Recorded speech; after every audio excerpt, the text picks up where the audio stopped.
Yeah, you've got this 65 Mustang, like a land yacht, going around a bend with this Mini just overtaking it on every single bend. And you'll basically, you're backwards through the next edge. Also, every panel on it was damaged. No, I went, ripped it off, and it pulled all the lacquer off with it. And I was like, oh my God. Carl looks at it and goes, oh my God, who did that?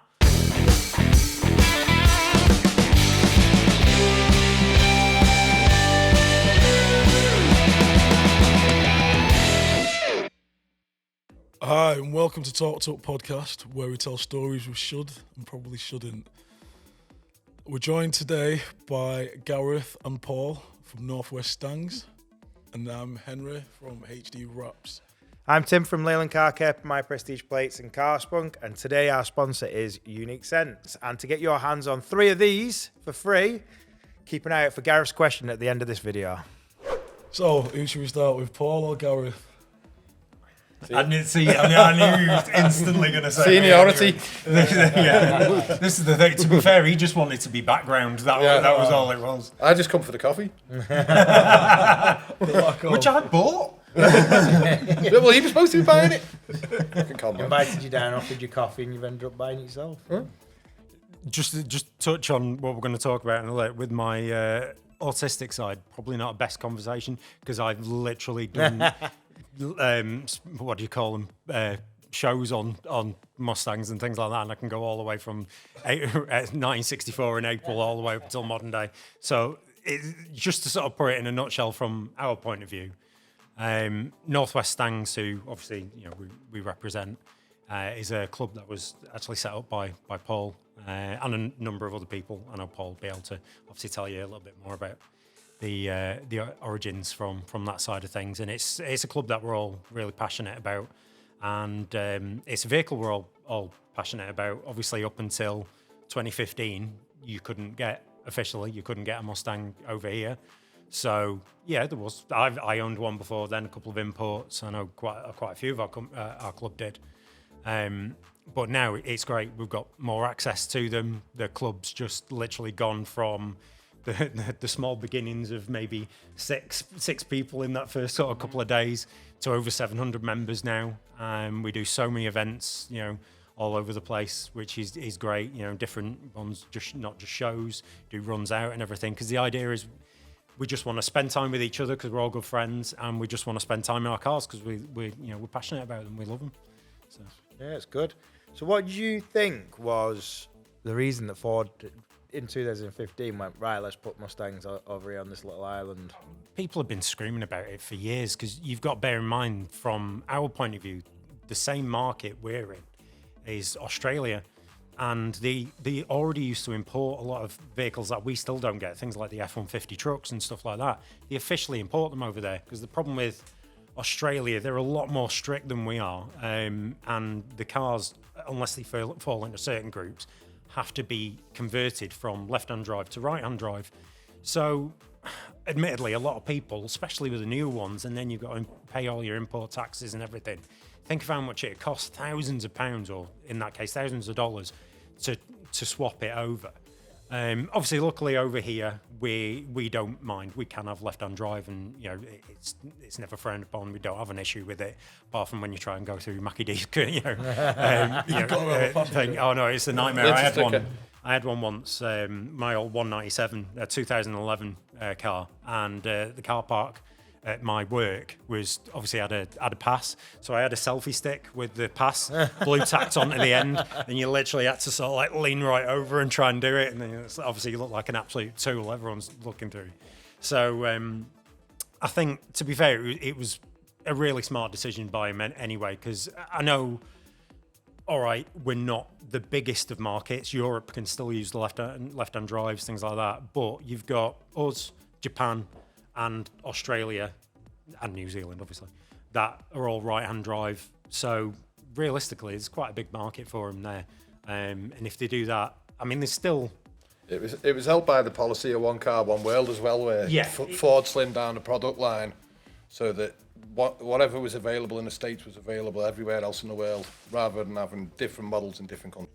And that's why they slimmed down a lot of the cars that they do. Obviously, from 70 car range to 8. Yeah, things like the Mondeo and everything like that has all gone, and that's why there is cars like the Mach-E. I know a lot of people might have issues with that, and us being petrol heads, it sounds weird us even mentioning an electric car, but realistically, bringing the Mach-E into the range, like Paul said, it's all under one sort of umbrella now, having that. But it's not just that.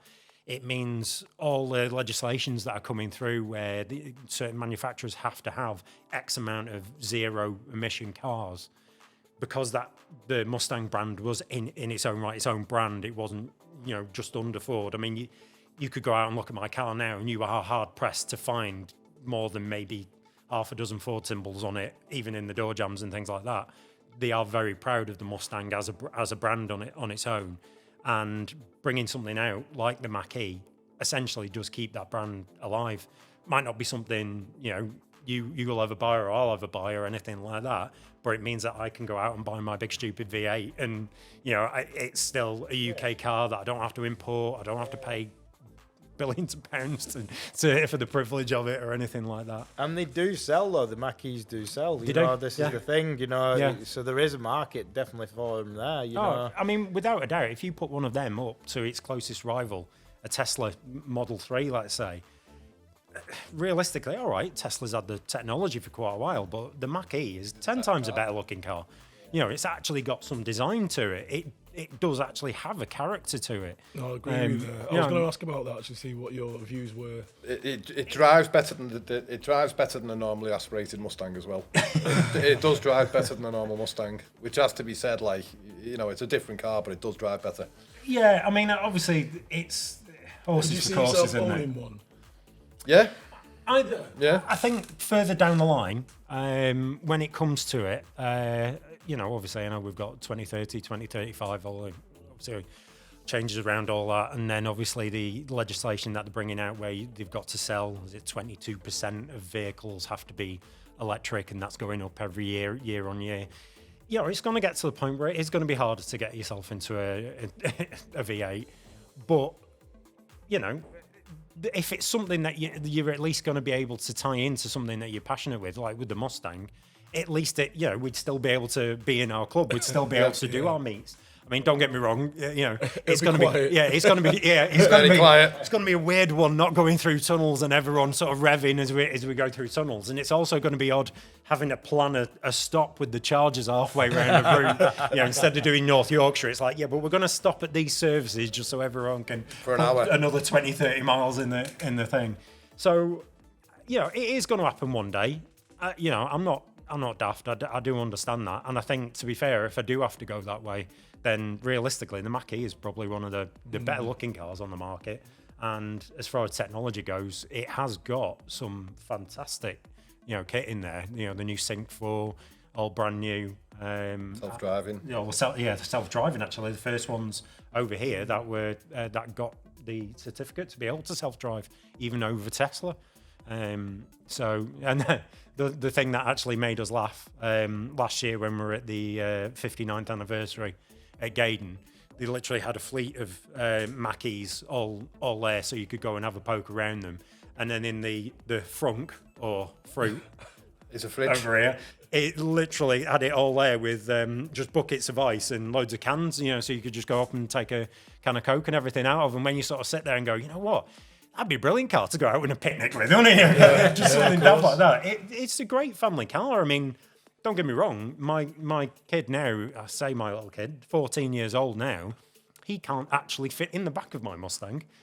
My missus has to sit in the back of it. Jack has to sit in the front of it because he literally would be sat there like this. So I have a 6 Series and I have the same problem now. My son's 12-year-old and my daughter's 13, and the 6 Series is now, it's not a family car. No. Do you know what's even worse? Have you seen the back seat on an 8 Series? No.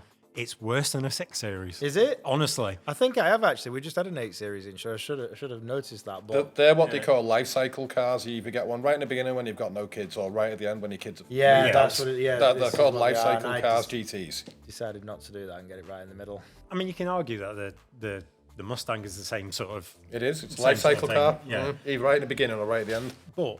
When you can afford to insure it. Ford has always marketed them as it's The blue collar sports It's car. the blue collar, yeah. It's the working man's sports car. You know, it's the one that you, instead of, I mean, don't get me wrong.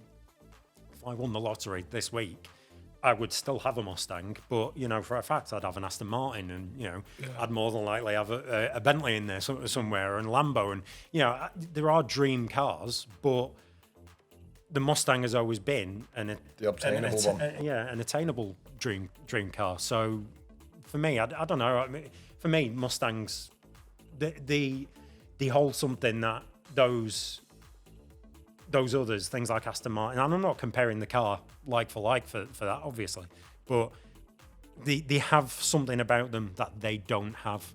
You know, as much as it's nice to say, I'm going to have one of them one day, you know, I could go out this weekend and buy a Mustang. Yeah. To go out and buy that Aston Martin might be 10, 15 years down the line. Well, and also the costs of running them. Yeah. You know, like we were discussing before, you get, even if you were to get like an older Bentley, the servicing cost of changing all the stuff on them, it's big money, because you're still having to buy even the aftermarket Bentley parts. You know, when you think about a V8 Mustang, a 5-litre V8 Mustang, it's £240 cheaper to get a full service on one of them than it is a Nissan Qashqai. Well, there you go. Yeah, realistically, how does it make sense with 8 spark plugs, gearbox, diff? Yeah. It's £240 cheaper. I mean, don't get me wrong, there are a lot of aftermarket specialists out there. I mean, we've got a couple of guys in the club who are absolutely brilliant, who everyone, you know, takes their cars to. Yeah. But even if you go to a main dealer, you are not getting ripped off for that service. I know a lot of people will probably disagree with me on that and say, you know, say they are. But then comparable, like you said, if you take that Bentley into Bentley to get it serviced, you're paying an arm and a leg for it. Whereas if you take that Bentley to a specialist, you're going to be paying probably, you know, 30% of what Bentley are charging. Whereas you take your Mustang to Ford or your Mustang to a specialist, it's probably, what, maybe 20% difference, 30% difference? Remember the EV6 at 940 quid for a service?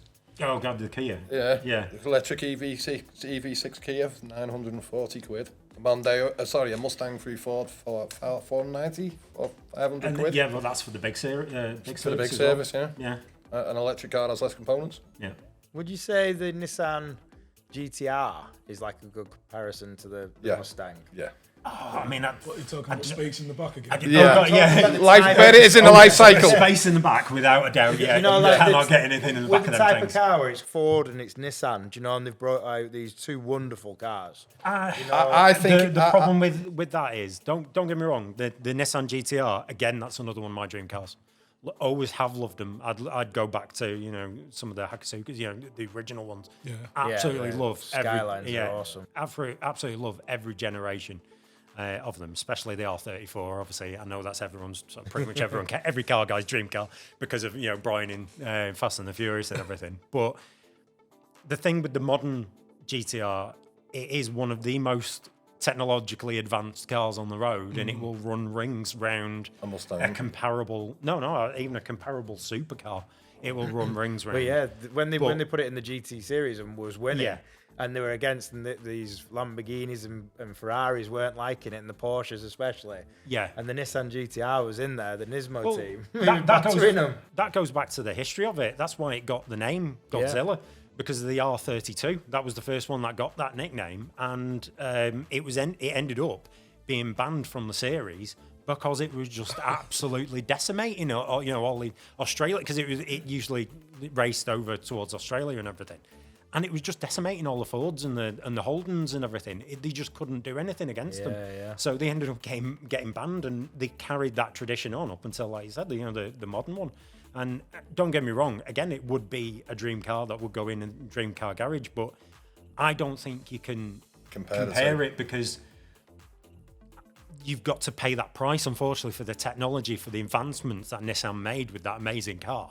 You have to pay that price for it. So what is the price difference between, like I say, a new Mustang, new GTR? A new GTR, you're talking about 80,000, sort of 80 to 90,000 pound, and then you've got things like the Nismo editions that are 120, 130,000, things like that. You'd be looking on average about 60 grand. Yeah, that being said, as we've now found out in the last few weeks, the new S650 model Mustang, which is coming out, it is a 2024 Mustang, but it's going to be obviously more towards the end of the year by the time we start seeing them and everything. that coming out, we've now found out that the prices are, is it 55 for the GT? No, 62 for the GT, 73 for the Mach 1. For the Dark Horse. Horse. Yeah, I think that is that's with options. Yes, so yeah. That is And with the options. GTRs are like 30 grand grand Well, realistically, it's then starting to push up more towards that. It's going away from the affordable, blue collar working man's car. It's going up towards that more bespoke sort of thing. As much as I hate to say it, if you're going to compare the two, you'd be saying essentially you're putting a Land Rover, Series 1 Land Rover up against a 2024 Range Rover. Right. And the Range Rover being a Nissan. Do you know what I mean? The Nissan is... That's a bit of a harsh comparison. It's true though. We own cars, not purely because it's a Mustang, but because they're stupid. It won't go around a roundabout in the rain. Yeah, it won't go... you can't go around bends. You know what I mean? You have to...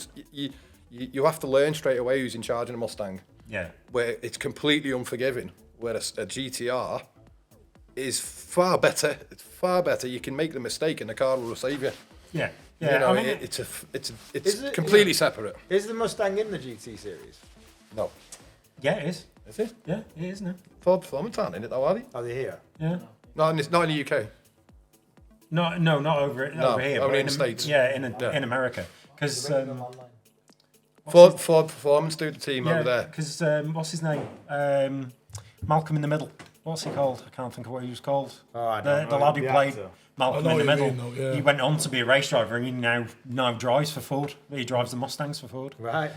So are they in the GT series? Yes, yeah. I thought I'd seen them in it. Stateside, yeah. Because that's what the GTD is based on. And realistically, when that comes out, the GTD, that is essentially the equivalent of the Nissan GTR, but 3 times the price. Nismo kind of thing. Yeah, it is. The GTD is going to be 194 grand. Yeah, it's essentially going to be a Mustang supercar. Because it's mad when you look back at like the touring cars in this country, and they have the Falcons against the Minis and all that kind of stuff, and then it's kind of like matched up now where they have the RS3s against the RS, Focuses and stuff like that now, isn't it? So, but you imagine putting in the Mustangs into the touring car. They have a series. All the brands at circuits, don't they? Where they race Mustangs against anything, Minis, BMWs, Audis, Alphas, you name it. They're all on the field at the same time. Well, it is always funny when you see like at the Goodwood Revival. And you've got this, you've got this 65 Mustang, like a land yacht going around a bend with this Mini just overtaking it on every single bend, and then dying to it on every single straight. It's really fun to watch. It is great to watch. Because there is a good mix there. That's what I was talking about, going back to them times, where they had a massive mix because they'd be all out in the straight lines, but then cornering, the smaller ones would get around them, wouldn't they? Trying to get a canal boat round a corner. Yeah. That's 70 mile an hour. Yeah, it basically is. I mean, up until 2015, all Mustangs had a solid rear axle. So it was literally, you basically had an I-beam in the back of the car. So you go round anything too fast or anything that's slightly damp, and you'll basically you're backwards through the next edge. Well, we have a member that's car's wrapped because he's went through a hedge backwards at 70 mile an hour, didn't he? It's wrapped. Yeah, so it's wrapped, and when he the lamppost, you mean? when you take the wrap when you take the wrap off, you can see the imprints of the tree branches and all that as he went through your hedge. How many cars have you wrapped to cover stuff up? No comment. I've had a company car wrapped to cover things up before now. With nicely appropriately placed decals and logos and stuff. See, we were talking about this with one of the members, with Bridget, and she's been having chats with like insurance companies and stuff, and I was explaining to her a lot of dealerships now will not accept a car that's wrapped because of obviously stuff that's damage underneath. Even I've always said to all my customers, I'm like, unless I've wrapped the car and I know what it's like underneath, then I would not buy a wrapped car. No, because sometimes, okay, fair enough, there are places that, just wrap them straight from new. Yeah. And then sell them just because they wanted that colour. But then there are other dealerships that'll just be like, can you just wrap over this? No, because I'll say to them, look, okay, if we get it painted, you're going to have to wait another 3 weeks before so the paint can cure. Yeah. And they're like, but I'm selling it on Wednesday or something. Chuck a wrap over it. Oh, we've had some horrors in here. We had a C63 that we de-wrapped, and it was like Pandora's box, opening this taking this wrap off this thing. It was terrible. Where they'd had filler put in but not painted it. Also, every panel on it was damaged. It was just like, and the dealer, the owners of it were like, oh my God, we have made a big mistake here. That's one big reason why I'd never buy a wrapped car. And like I say, unless I know it was wrapped from new or I had pictures before and after, then I just wouldn't do it. Yeah, like a guarantee. Yeah. Yeah, because it is a Pandora's box, isn't it, opening it? No, of course. And then you get people who actually, you know, they'll repair it, they'll paint it, and then they'll wrap it over it straight away. Yeah. But then when you come to remove it, it'll remove the paint with it because they've not left it secure enough. Well, unfortunately, we actually, obviously I won't name names or anything, but we actually know someone who painted a car, and it was a nice colour, completely opposite of what it came in, but we also know someone whose car that they painted, and it literally within weeks it was cracking. It's terrible. It's not a good paint job, basically. Do you remember the car? And well, the one that got wrapped, I then found out about the car that I then went down south to get sold, and it looked great with this wrap. And I thought I was even considering buying it at the time, and then I got to chatting with the guy who's selling it, and then found out where it had come from. And then I knew which car it was, and was like, "Oh no, okay. You're all right. Yeah. Thanks very much." And he went, "Why? What's the problem?" I was like, "Nothing." It's all right. Obviously, I didn't want to turn around to him and say, "You've just bought a turnip." You know, it's like, and it is a shame, you know, that people sort of do that, because you know, when I mean, you know yourself, obviously, when a wrap's done well, the car will look stunning. But when it's done badly, when it's done, hide the magnitude of sin. When it's done over the problems, it's you're not curing anything, are you? You know, you're just literally hiding it. But do you remember the Stars and Stripes last year with the freshly painted Cadillac? Somebody thought it was a good idea to put a sticker on the side of the car. God, when he peeled it off, the paint came with it. Brand new paint. I did that with my 6 Series. We went to the British Motor Show to do some work there. Put the stickers on so we could get through security each day and that. Yeah. We were having one of the Midnight Lengths meets here, and my wife said to me, she said, "Don't be rushing, just leave them on and just pull them off." No, I went, ripped it off, and it pulled all the lacquer off with it, and I was like, "Oh my God." No, I've had to make the phone call. You know, people have bought cars and they're like, "Oh, can you just de-wrap this for me?" And I'm like, "Yeah, of course." And then I'm like, "Right, I'm going to say this now." You're just like the bearer of bad news. I'm like, "Yeah, so where did you buy this from?"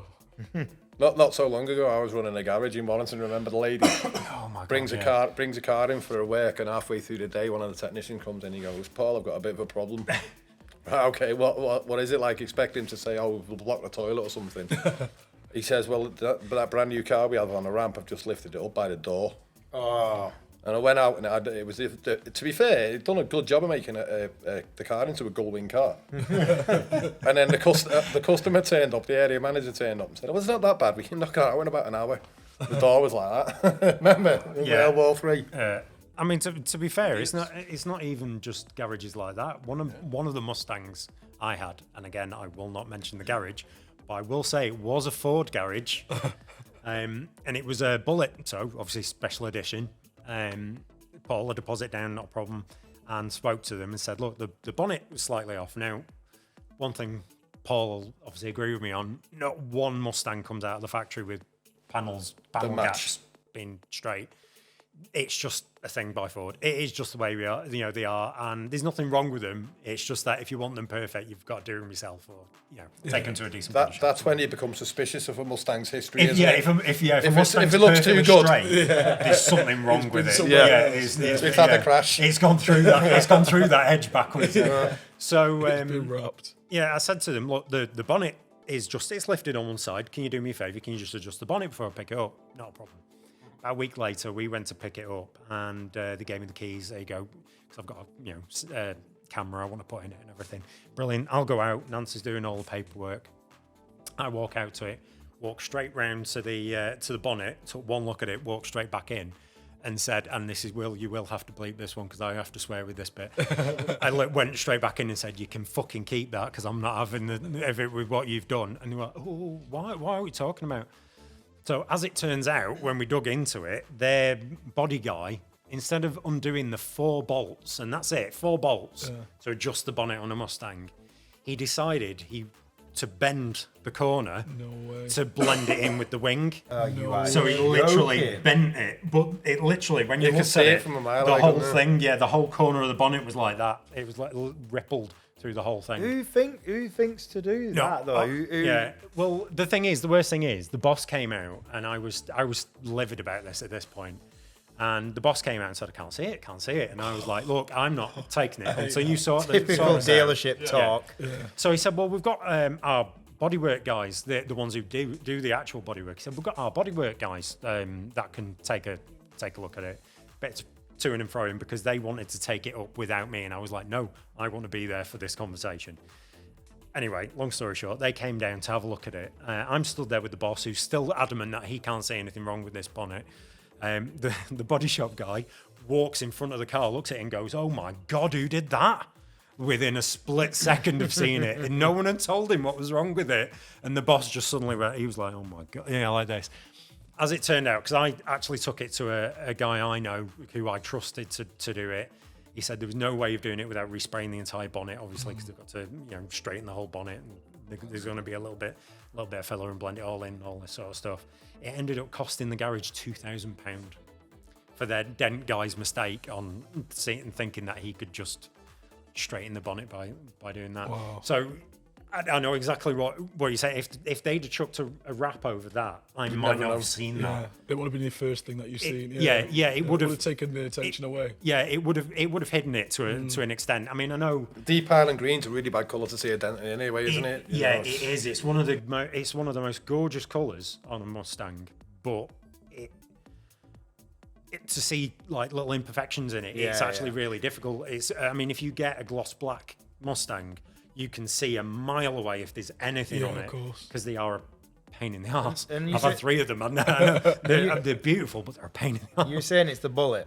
So this was a car that's probably going to be kept as well. This is not like one of the other Mustangs that sadly are like a bit throwaway like regular cars. Yeah. Well, this would have been something that needs to be right because it's going to be sold and Oh yeah, I mean, or kept in inherited. Yeah, that's what I mean. Yeah, so it's not a car that could be done. It's like bodged. It needed to be done right, wouldn't it? Well, I bought it. It was 2 years old, and it only done 800 mile.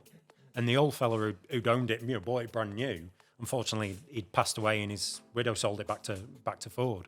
But that was it. It just stayed in his garage just for the sunny Sundays kind of thing. And yeah, the Bullet can be, is probably the better way of saying it, one of those cars. Having had now 3 of them, I can tell you, mine have never been garage queens. I like driving my cars. That's the way they've always been. I am protective of them.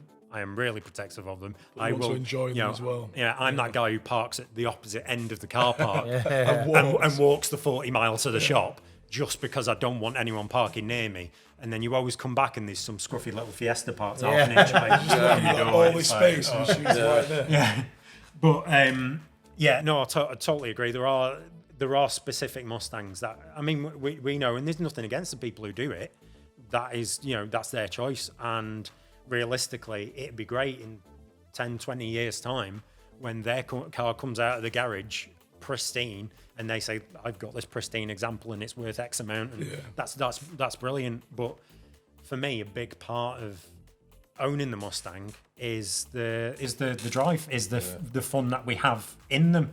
Or around them, because the shows that we do, we don't have to be driving them just to be having fun. I mean, the amount of times we go to a show and we've got the gazebo set up and we're all sat there having a drink and a gossip, and people are coming over and looking at the cars and they've got little kids and we're all like, oh, just get in, have a photograph in it. It's not a problem. Doing donuts around Nantwich Town Centre with 90-year-olds. That was none of us. That was none of us. No, that wasn't. I wasn't even there that day. No, I wasn't. Actually, no, I wasn't.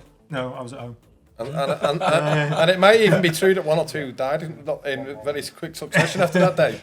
So might upset a few of your crowd at Northwest Stangs by saying this next thing is the design of the Mustang is iconic, but it seemed to have gone in the middle, a little bit pear-shaped from my point of view. Oh, I mean, so you've got the iconic one, like you were talking, the Steve McQueen looking one. You've got the one that you've got now, the one that sat outside. But that thing in the middle, I don't get it because Nissan didn't do that with the GTR that we were talking about before. It's changed shape. Yeah. But the one, what is it called, that one? Well, there's two, because this is the one that I've got is the I think we're sixth talking about generation. the 95. And yeah, the seventh generation is the one that's literally just about to come out. But you've got a few of what people used to call the problem childs in between. When I was a kid, I grew up in the era of, I was literally born the year the third generation came out, the Fox body. And when I was a little kid, it didn't interest me at all. Because the reason I love Mustangs is my mum made me watch Bullet when I was a little kid. So I wanted a Highland Green, See, that to GT me is a proper 390. Mustang. That is the proper And, shape. it is. Don't get me wrong. Yours set outside here now is the reincarnation of that shape. Yeah, they did with the fifth generation. They went all completely retro and said, look, we've got to lean heavily on the late 60s. That's what we've got to go with. But I've got to admit, now I'm the age I am, I would genuinely give my left testicle to have a really nice Fox body. Late 80s, 5-litre GT Fox body, especially in black. I know they are a problem car, like I've said, but they are just absolutely gorgeous. The other thing to bear in mind is Ford, as we were saying earlier, the one wheel, one car thing isn't a new policy for Ford. No. They do it every third or fourth generation. Yeah, it's not. I You mean, talk SN95, the Japanese Mustang. Yeah, that's the reason behind the regular face changes. If you go back to that SN95, though, it was that whole sort of platform as well. So the 4.6 litre modular V8, as it was in that, was used right across the board. It was in the F-150s. It was in, obviously, more famously, the Crown Vics that everyone knows as the taxis or the police cars in America. They're brilliant, those. They're iconic now. You've got people buying them up now. Yeah, and that's the opposite end of the spectrum. You could never change the design of that because it didn't fit in with the rest of the world. It was too big, it was too heavy, and it was a police car. You can't put that in the middle of Birmingham and say, go and chase that Focus. You couldn't do it. But with the Mustang, like the 97, the SN95, the 197, the 550, the reason they change is because they'll jump in and out of one world. So they'll say, right, all right, we've got 75 cars in the range now. We need to reduce that to 7. One car goes around the world. There you go. Starts with the SN95. They suddenly change round again. Oh, hang on a minute. We don't want to do that anymore. We want to be American again. So we've come out with a 197, which is a thoroughbred American muscle car, isn't it? Yeah. In the right carnation of it. Then they do it again. Let's bring the 550 out. One car, one world, so everybody gets the same again. And it wouldn't be surprising if after the 650, if they continue the generation of Mustangs, which they probably will, they'll probably go back to being American again. Right. I mean, I just don't think that what you're calling the Fox body, it doesn't have the features of a Mustang. To me, looking at them, and I know it's controversial this with the Mustang guys here, but it looks Japanese. Well, that's what they call it, the Japanese Mustang. That is basically what it was known as. I mean, halfway through its life cycle, you got the new Edge, which was a more sharper design, which then started bringing it in line a little bit more with what the American designs were at the time. For me, it looked more like a Hyundai Coupe, which is Korean, do you know? Yeah. You've got to remember as well. You know what I mean? Kicking out shoes But you've got to sort of look at what was also the competitors on the market in the 90s. Celica was killing it. Yeah, you did have things like that. But if you look at the design of the Camaro, obviously, as it from our point of view, another great pony cars as they call. That is a Japanese-looking car. But in the 90s, it had a certain look to it, didn't it? That everyone recognised it from that sort of style. So we can blame Knight Rider for all the bad cars. Well, when you got into the early 2000s, things like the Mustang, and then obviously when they were launching the Camaro for the first Transformers film, the first modern Transformers film, it went back to that 60s sort of era because they realised that's what everyone wanted. Because by that point, Volkswagen had already rebrought out the Beetle, and everyone was loving it. Obviously, purists. I had an original Beetle. I wouldn't have had a modern one. I've got to say that. But purists, no. But it was getting a whole league of new fans, a new generation of drivers who weren't around for the original, who loved it then. Yeah. BMW bringing out the Mini, buying that. That was one of the best, most genius automotive strokes in the last 25 years. it's been one of the most popular brands since it came back. So it's a great idea, in that retro sort of look, nodding back to your original, and it worked for Chevrolet and for Ford going back to that, and obviously then subsequently Dodge, obviously with the Challenger to compete with that's them. another as one. well. You've got that's the third one in there. Yeah. But one thing I'll just sort of quickly say, because we do have a lot of members sort of across the board with all the different cars. Yeah. The good thing about us is we do have a lot of people that do love each generation for different that's it. It's like the Japanese cars. People love all the different generations. Same with when you get the Volkswagens. Yeah. Do you know the Volkswagen, the bus? Is like you get some absolutely love the split screens, but then the T6 that's out now, there's some wonderful T6s that are out. Do you know? And it's that again, everyone's different, aren't they? And that's what it's all about. Now, before we move on to the main segment, I have got something I want to ask after what we were just talking. So Bumblebee, was the Camaro, and he's always been the Camaro, even the new one. That's out. Has Barricade ever been a Fox body? No, but. No, not in the films, but there were actually official highway patrol Fox body Mustangs. If you look, he wasn't Barricade. No, it wasn't in the film. Barricade. But you could make an argument if you if you did wanted to do it for the shows and things like that. You could make an argument that was Barricade, who was hidden in the 80s and just was never sort of never never shown. He was still hiding out on the dark side of the moon. Yeah, that's like maybe if you went back kind of thing. To be fair, Barricade would have been fairly cool as it, wouldn't he? Yeah, I think Like Barricade Matthew would have Whitley. made. It would have. To be fair, that would have been a really cool version. I A think Fox we, body version of I him. think we have to pin Matthew Whitland down and get him to let us get the paintbrushes out. Yeah, well, no. See if you can come for a rap. Get it done like rap done with Barricade. his, we'll talk to Matt about it. Couple of beers, he'll be all right. You won't notice. Yeah, was my car green? No. It didn't come with fire engine lights either. Yeah, can we borrow those? I could just imagine his face. As we said at the beginning of the video, this month's sponsor is Unique Scents. Unique Scents is a product line of Carspunk, with being their air freshener. It's the air freshener of all the car products, and it smells amazing. There are 18 different flavors. We're going from Unicorn Farts, would you believe, which is one of the best sellers, Millionaire, which is like one of the men's aftershaves, and many others like sweet sharps, cakes, all sorts of wonderful things. They are available in our shop at Leyland Car Care, where you can come down and you can buy them, or even visit on one of the nights that we do, or you will soon be able to buy them online at carspunk.com. The carspunk.com isn't ready yet, but it soon will be, with all brand new stuff coming to it, so keep an eye out on that. So with all that being said, we'll take you back to the show. The older generation, like myself, if somebody had mental health issues, we didn't understand it. We just told them to go have a beer, calm down, and he'd be back to normal the next day. And that's the way it was. The big problem with it is, as much as it's now getting recognised a lot more than it used to be, and I will give these guys a shout out because I've got personal experience. But Andy's Man Club, it's brilliant now that there's these things out there that we can go to. And I don't want to sound like I'm being sexist or anything, but it is now a bigger issue for men because we didn't have the support with our friends and peers and things like that, like women would, I know for a fact. As a man, you're supposed to suck it up and just suck it up and swallow it. You constantly get that man up. He's the ambassador for Andy's Man Club. Yeah, it is that stereotype and everything that goes with it with the men. That and men. It's not just that side of it. I don't think it's also the way that we are. As men, we are different to women. Women will lean on their friends, their family, their sisters, their mothers, and all that kind of stuff. Where men, naturally, I think, do go out just to.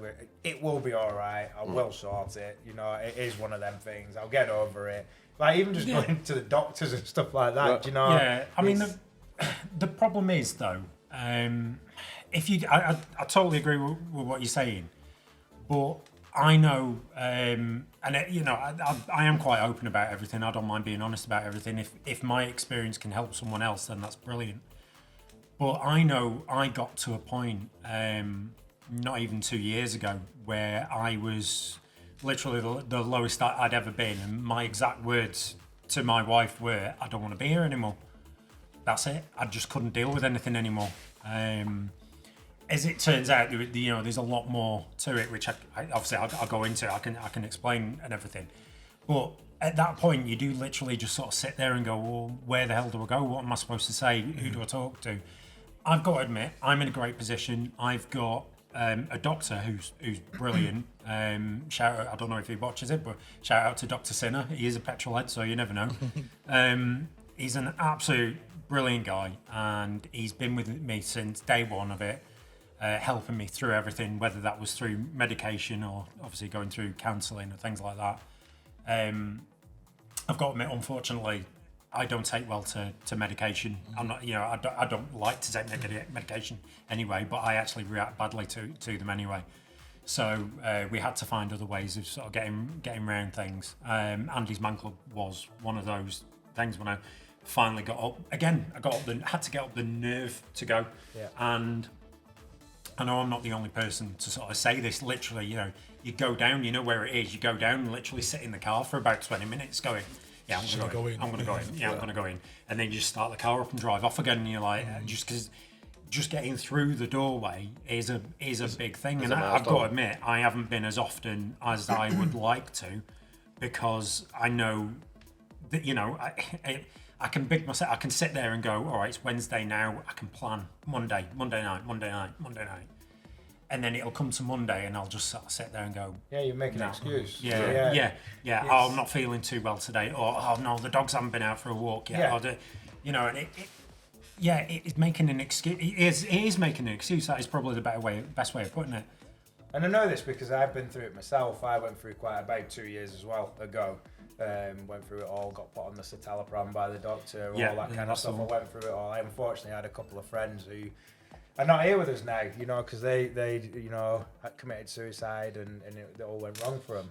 And it was a downward spiral for myself, on talking about stuff like that and just getting around it. But yeah, I went through a different way of dealing with it, and I thought that the NHS was a bit rubbish. They put me onto Minds Matters, and Minds Matters was very, I found, scripted, and the way that they dealt with it. And again, I know that these people, the problem we've got is that it's all kind of new, isn't it? They're dealing with men with mental health, and what we were talking about with the ADHD kind of side of stuff as well, with men and women. And I think that the health industry is like a bit overwhelmed with it. Catching up. Yeah, I mean, to be fair, I've seen it from quite a few different directions. Just to try and give you a little bit of a background with everything. Yeah. I was actually diagnosed with ADD when I was 17, when I was when they tested me for my dyslexia and everything like that. I was ignored all the way through school. They wouldn't believe anything. I mean, unfortunately, I'm 44 now. That was the generation I grew up with, in the 80s and 90s. Schools just didn't recognise you were, like we were talking about, you were the lazy one, you were the disruptive one, the trouble causer. That's you were labelled, weren't you? That was it. We're both 44, so we know. You speak for yourself. 41. That's to think about it then, actually. Yeah, well, I'm 40. I'm a grown man now, so don't worry. Yeah. But yeah, that was it. We just got those labels, and then that was, as far as they were concerned, they didn't want anything more to do with you. I was in the top set for science and maths because it's one of those things. And my brain just naturally goes with it. I can never do the working out. They show you working out. It's like, I can't show you my working out. I just know that's the answer. It's like it's shocking. My son does the same thing. It's really funny. But I was constantly called thick by my teachers just because I was in the second set for English, and that was because I was dyslexic. Yeah. But they didn't even recognise that. So I got that recognised when I was 17 anyway, and it's always been with me, and it's always been a thing. But I've never really pushed to do anything about the ADD or anything like that because I always thought I could cope. Last couple of years, though, unfortunately, when things went really south for me, it got 10 times worse. I used to be able to, my wife would be able to tell you this, I used to be able to mask having ADHD. You wouldn't have known I had ADHD unless I specifically told you, or as we find out, we tend to be magnetized to each other. So if you had ADHD and then all of a sudden we're best mates within 5 minutes, you're like, yeah, he's definitely got ADHD. It's like, this is the way it takes one to know one. This is why I'm convinced he has, to be fair, undiagnosed. But it suddenly got to the point I couldn't mask anymore, and I was really struggling with work because I was actually a train driver at the time, and the job was becoming more and more difficult because I was based at Lime Street. Say I was driving a train from Lime Street into Manchester. It's about an hour and 20 minutes. By the end of the hour and 20 minutes, I was getting out of the cab exhausted, not because I'd physically done a lot. I mean, I know a lot of people criticise train drivers saying that they don't do a lot, but it is a mentally exhausting job. But that's mentally exhausting over your sort of like 8 to 10 hour shift, not over an hour. Whereas for me, over that hour, just going from one place to another, I was drained because I had to give 110% concentration because I knew if I didn't, I'd be sat there going, oh look, there's a cow in that field. Oh, was that a red light? Hang on. You know, I mean, so the concentration was getting worse and worse, and I was quite lucky in a way that my boss at the time was really supportive, sent me for counselling through work, which was, and again, I don't want to say in a bad thing to the NHS, but was 10 times better than that Mind Matters was. I was straight in there, and it was great. It was a shame because it takes you a hell of a long time to get through to Mind Matters. It does, And then when I was then with them, they got it completely wrong, and they were like, oh no, you shouldn't be in this bit, you need to be in this bit. And I was like, next, I had to wait a bit longer. And then the worst bit about what happened to me was, I missed the phone call. They would ring me on withheld, and it'd be a Monday, and it'd be 12 o'clock. And I was here, everything's going on. And I ran up the stairs and I missed the call. And that was it, you'd miss your appointment. Yeah. And then when I rang back to say, look, what can I do now? And they basically struck me off and said, well, you have to wait again now because you missed it. Well, the and I was like, imagine somebody those in a worse, when I have, like my mates who passed away, I'm thinking of them. And I'm going, imagine somebody who needs that. What is that? What kind of, what is that all about? Yeah. It got me a little bit wound up and a bit mad. And I was the same as you. When I was on the citalopram, for some reason, it would just send me worse to be down. Fair, same. So I just took myself off it, stopped, cut out a lot of caffeine and other stuff around me. Social media being one. Social media for me was a bad thing. You go on there doom scrolling. Yeah. And then your mental health will kick in because you're taking all these different scenarios in. Look how good they look, all this, and that's amazing. Oh my God, Putin's blowing us up. And it was like, so your brain is going at 1,000 miles an hour, loads of stuff you can't do anything about. You hit with caffeine in the morning, you're up and down like this because you're drinking cans of Coke and then you're drinking a coffee. And because I was, in the morning, I would have like a massive coffee. From like we were talking about before, the coffee beans and all that kind of stuff, and he would just go up and then down. But your mind, again, owning a business and working like you just said then, in the train. And I get what you're saying about the concentration, because you can't concentrate. You can try and force yourself to, but then you're missing things like the phone call that was important, and stuff like that. And it's its own train ride. It's a mental thing. Well, you can go down from an engineering point of view, and you've got the the two things. There's the, proactive and reactive. Yeah. So you're developing a new car, and you go, hang on a minute. If someone uses it in this way, even if that is 1 in a million person that uses it in that way, that component breaks. So we'll strengthen it. That's proactive. Yeah. Or you get a manufacturer that goes, well, only 1 in a million's going to do that, so we'll fix his car for him if he does it. Yeah. And that's reactive. And, so you've got to... The problem is with us not having being able to have those conversations, to be able to be proactive, to be able to turn around and go, look, hang on a minute, this is one of my bad days, this. I'm going to just go away, I'm going to do this, I'm going to do that, blah, blah, blah. Make sure I take my medication, make sure I talk to this person, do this. You've got to start looking at it like that by yourself. But unfortunately, there's so many people. I mean, you touched on it when you go back to things like primary school and even high school and things like that. So many of those kids, they don't have that support network. You've got God, I remember being bullied all the time in high school, right up until I literally grew about 7 inches in one holiday, and then all of a sudden that stopped. But the people that you sort of look at there, those are supposed to be your peers. Those are supposed to be the people that you can rely on, that you can go to.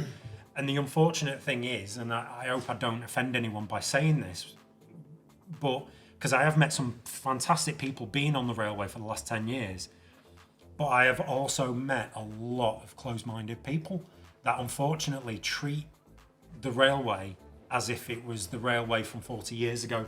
Yeah. And they still have that mindset. And, it's like when I started having to have time off because of all this, basically I got called lazy and things like that. And it's like, well, as far as I'm concerned, if I come in, I can potentially kill someone in that train because I can't focus on what I'm doing because I've not got this medication.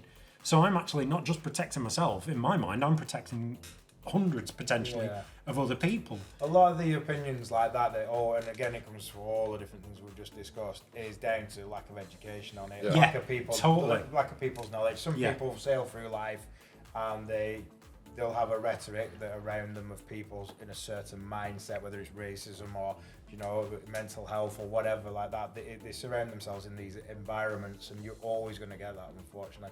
But going to things that you can do.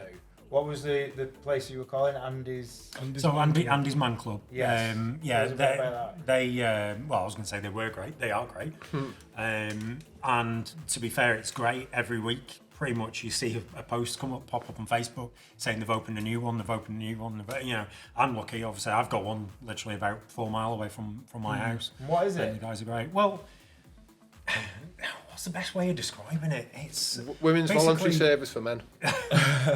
It's a place where you can go, and you don't have to, but if you want to, just open up, discuss everything that's going on, be honest about everything. What's something good that's happened in the last week? What's something bad that's happened in the last week? How are you feeling right at that moment? How you're dealing with it, things like that.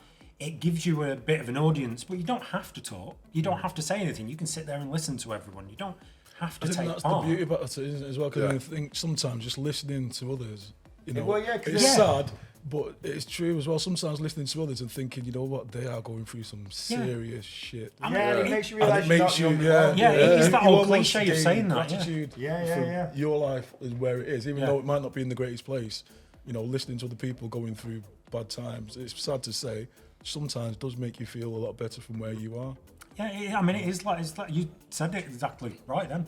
It's the old cliche of, you suddenly realise, oh, hang on a minute, I'm not just the only one going through this.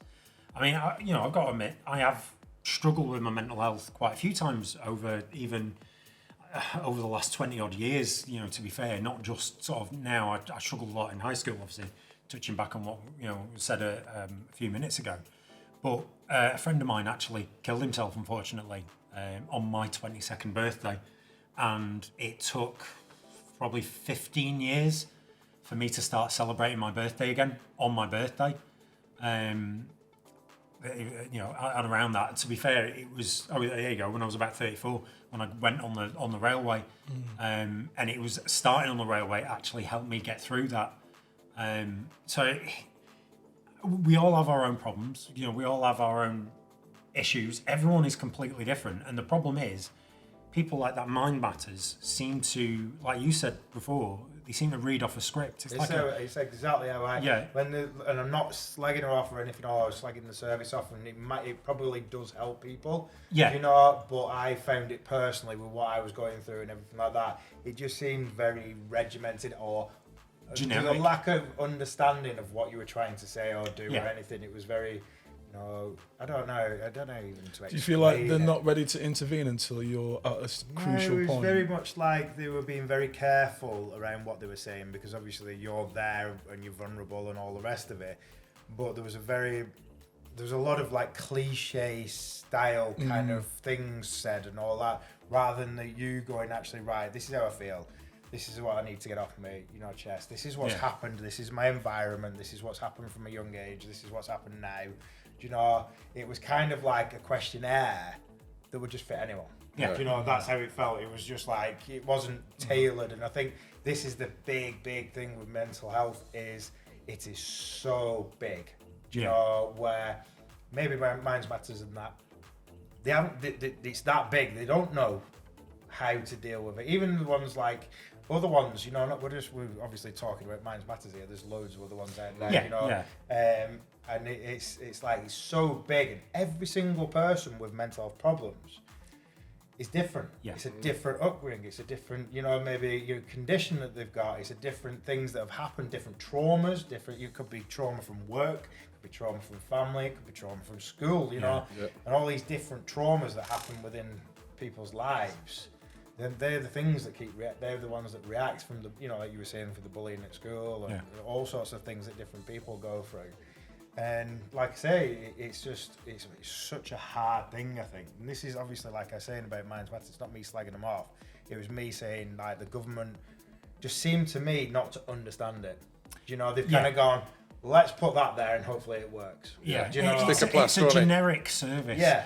And, all right, I think you could go a little bit further back and say, is the failing of that the lack of funding for the NHS? If there was more services, if there were more differences, you could turn around and say, this is specifically for this is specifically for that. I'm quite lucky in a way. Obviously, there is a specific one for ADHD, but I think that's only because of the fact that now it's finally getting to the point where they are recognising it is not becoming more prevalent, but it's becoming more recognised. There are more people coming forward with the issues that they've got, and it's a shame that it has to get to that point. And I hate to be at the lower end of it, as in, I don't want to be the one that's trying to push for all these things going forward. I want to be the one that receives the help at the end. Yeah.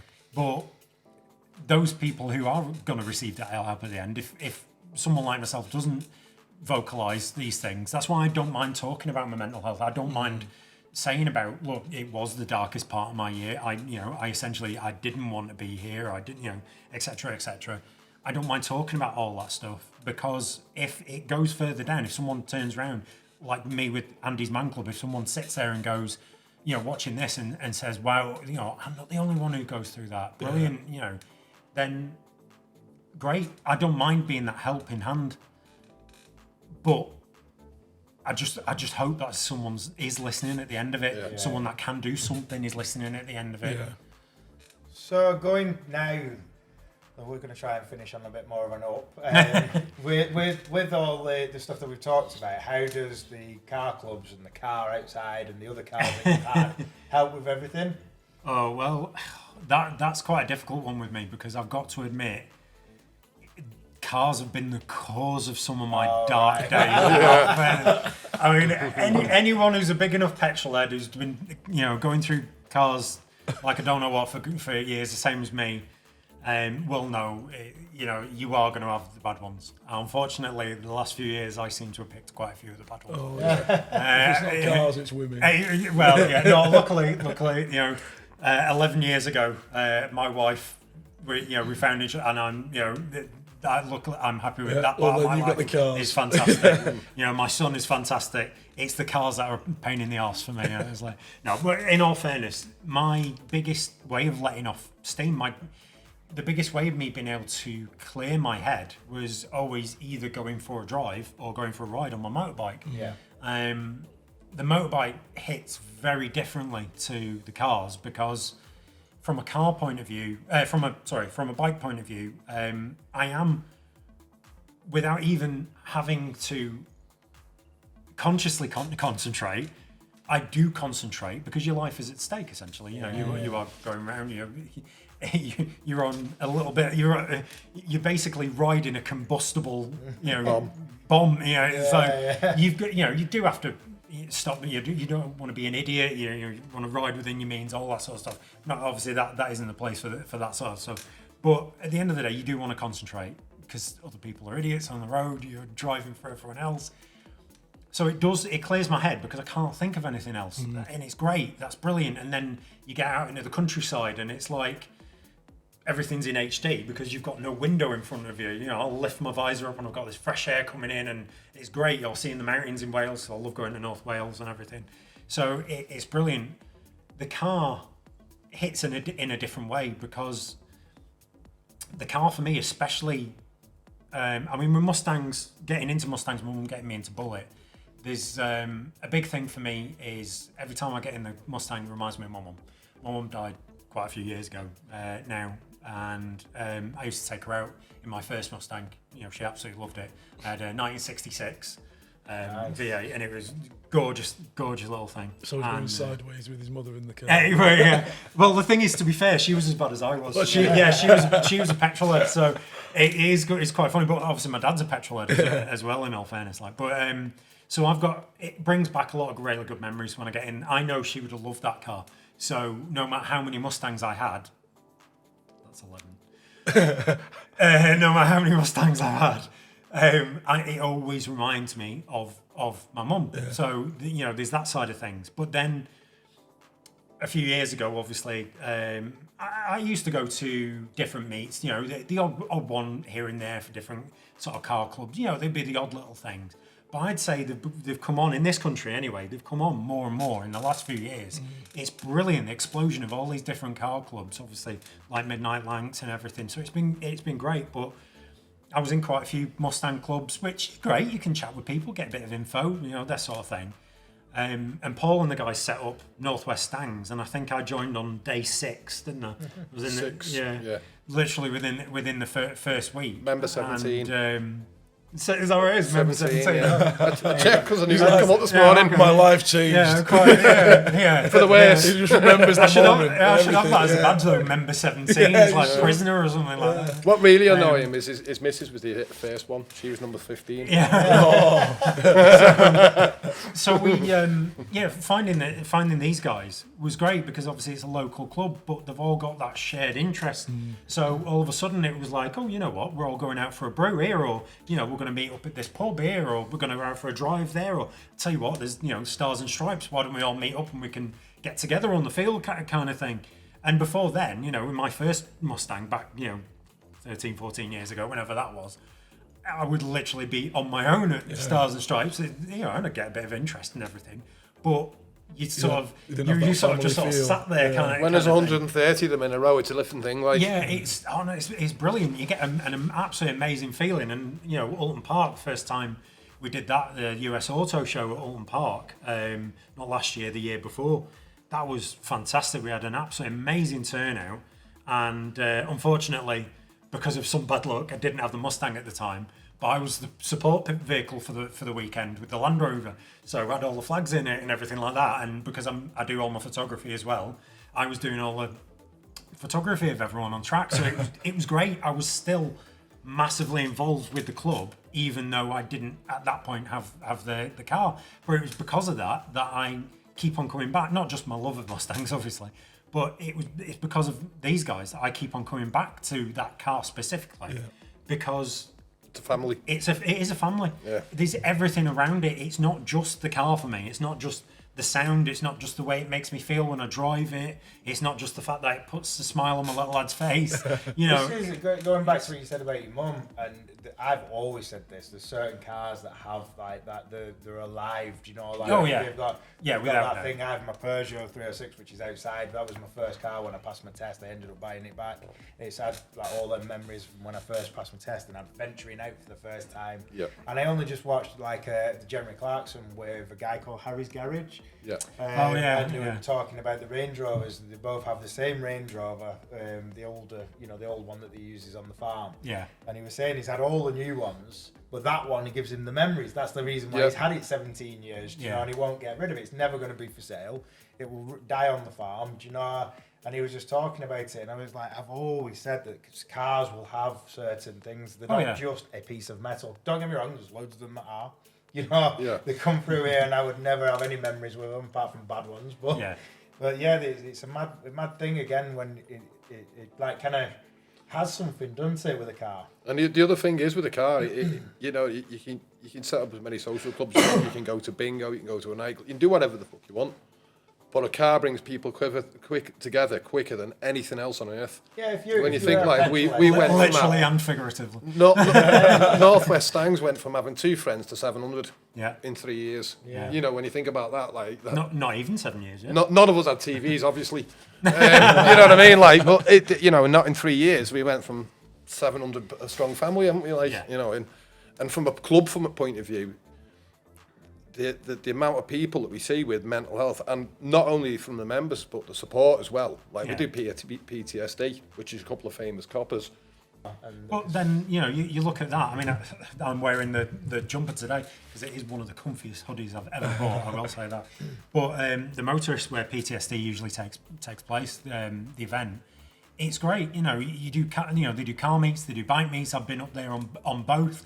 And you never feel like, no matter what you go up in there on. I've got a friend. I ride a Honda Goldwing, which is a massive bike. You know, it's basically an aircraft. In fact, it's the same colour as my Mac One. It's great. It is an aircraft carrier.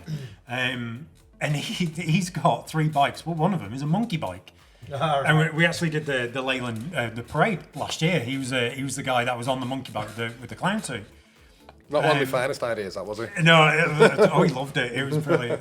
Well, the crowd loved it. It was brilliant.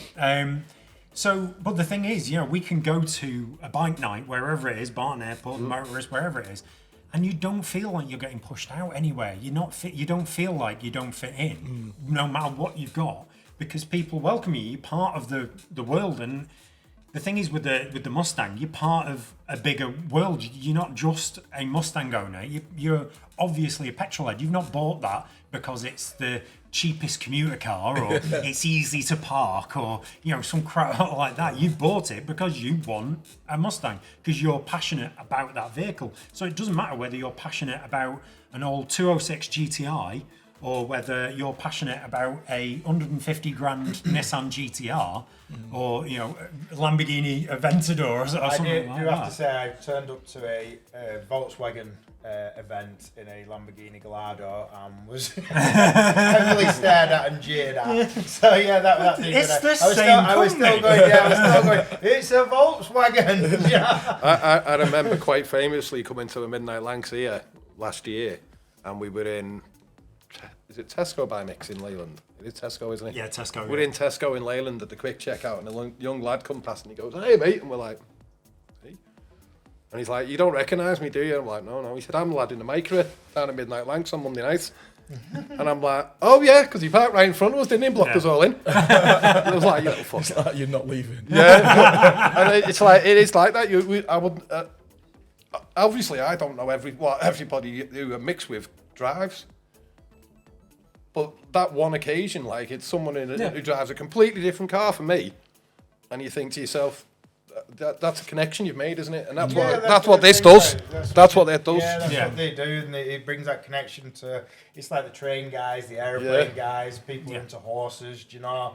They create communities. These things that we have around us. Do you know? Even people who do like pub crawls. North Mustangs is a big life, that, isn't it? Food's a big one. Food's a massive one. People, they'll gather around and have food and. Exactly. Well, to be fair, that's where we said about that. The better. You've got to be fair. North Mustangs was started with an ethos, wasn't it? We wanted to drive around, incorporate pub crawls because that was my idea as well. Make a lot of noise. Make a lot of noise along the way, and ideally mix food in. Yeah. And we've achieved all of them. Yeah. We've done a little bit to help with all the other things that go on in life. Yeah. But we've achieved random photographs with other vehicles. Llama. Oh god, yeah, llamas. Yeah. Oh yeah, no, we had this event we used to. No, alpaca. Alpaca. That's it. Yeah, we used to go to the Alpaca Fest. This little car event, but the farm where it was actually had these alpacas. Is that near Penrith? No, it's over in Cheshire. Cheshire, Nantwich or something. Nantwich, yeah. Nantwich, very strange place. Yeah.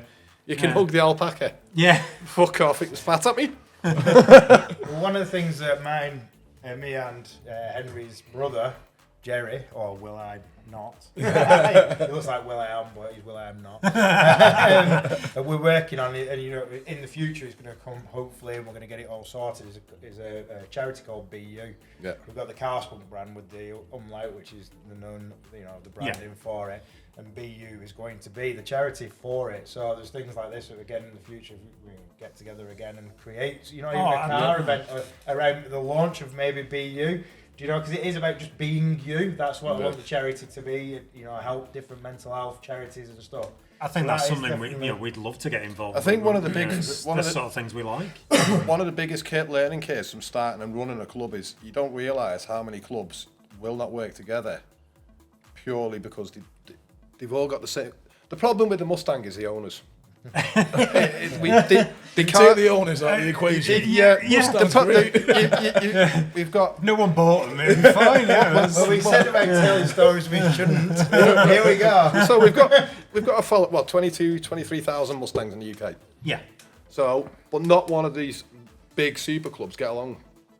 Yeah. Whereas if we all joined forces and actually got along and removed the people from the equation and just left the cars to get along. Yeah, I mean, that's the daft thing, though. Individually, we've all got friends in these different clubs, where it's just as a club, they just don't seem to want to gel. And would it be seen in daylight with you? Yeah, whereas you think, it's a shame, though, because, I mean, realistically, what could you do? How many times do we do things with Midnight Langton? It's like, it's a completely different type of car.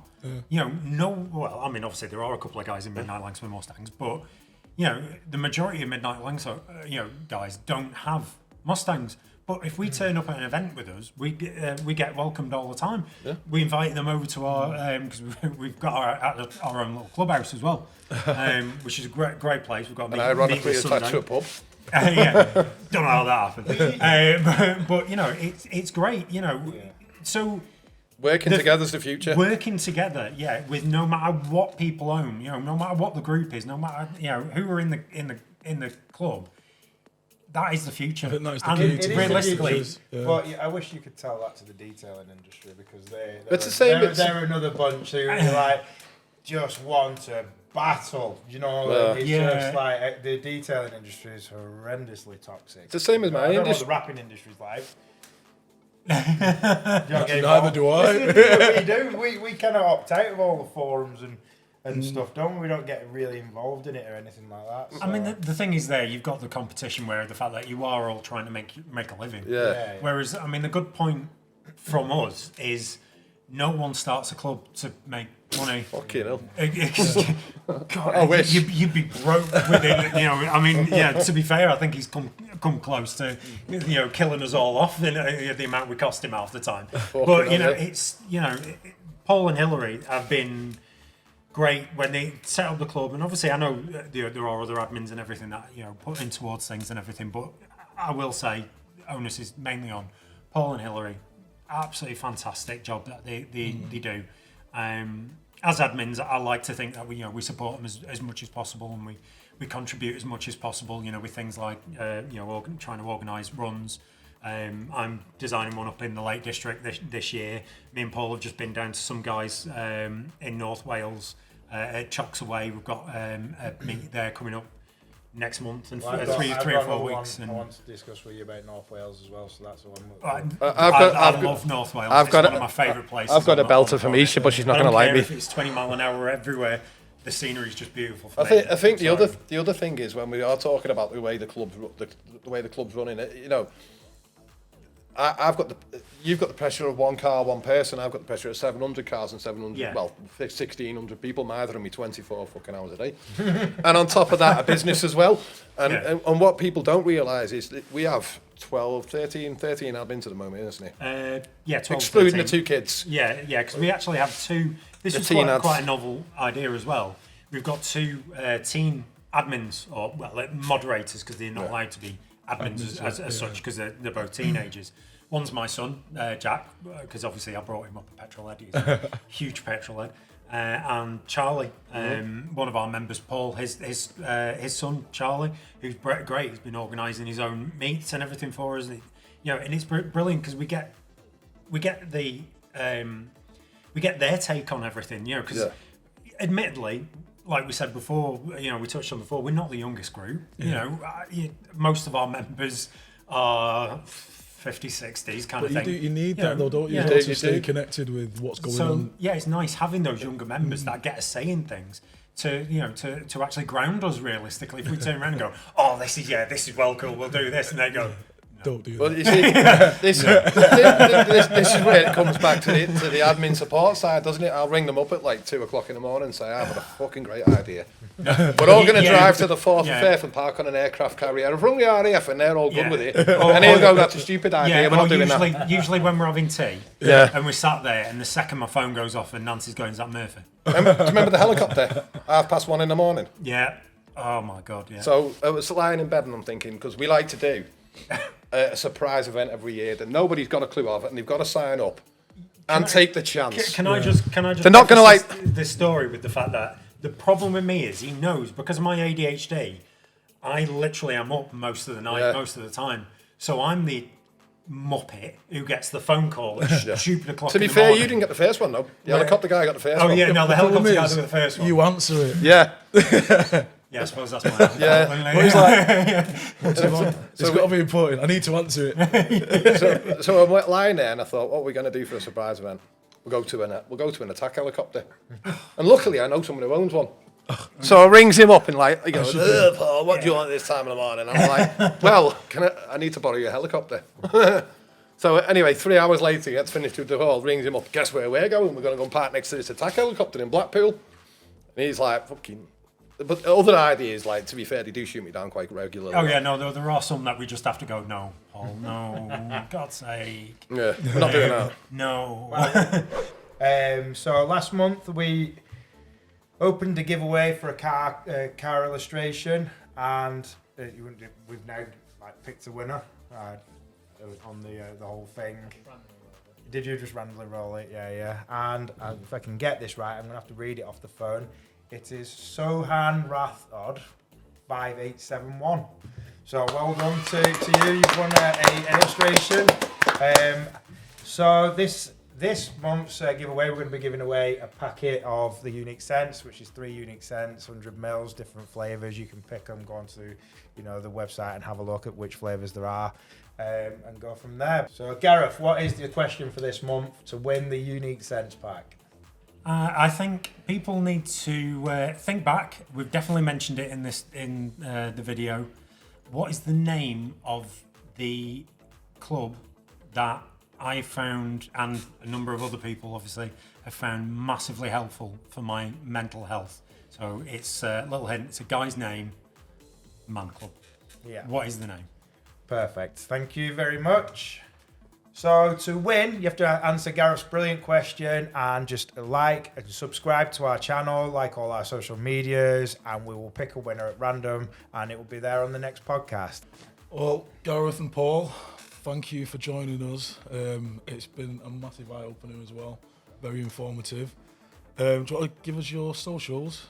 Yeah, if anyone wants to follow us on Instagram, we're at Northwest Stangs, all one word, and you'll see everything that we get up to, all the events that we're going to be coming up this year. It's got some great things as well. Some mad shenanigans with the cars. I forget that word in. And if anyone wants to follow me for any car and bike related stupidity, it's at Deb Hooligan on Instagram as well. Excellent, thank you. Thank you for having us. So for everybody tuning in through the audio streaming platforms, please go onto our YouTube page, which is the Talked Up podcast. Like, share, and comment to be entered into the competition. So please be sure to follow us on all our socials. So we've got the Facebook, which is Talked Up Podcast. On Twitter is the Talked_up. I was getting confused then. And the Instagram is the Talked_up. Website is also there for news and updates, which is also the talkeduppodcast.co.uk. So from all of us here, thank you for listening or watching, whichever you prefer to do. We'll see you next month for our next instalment of Talked Up.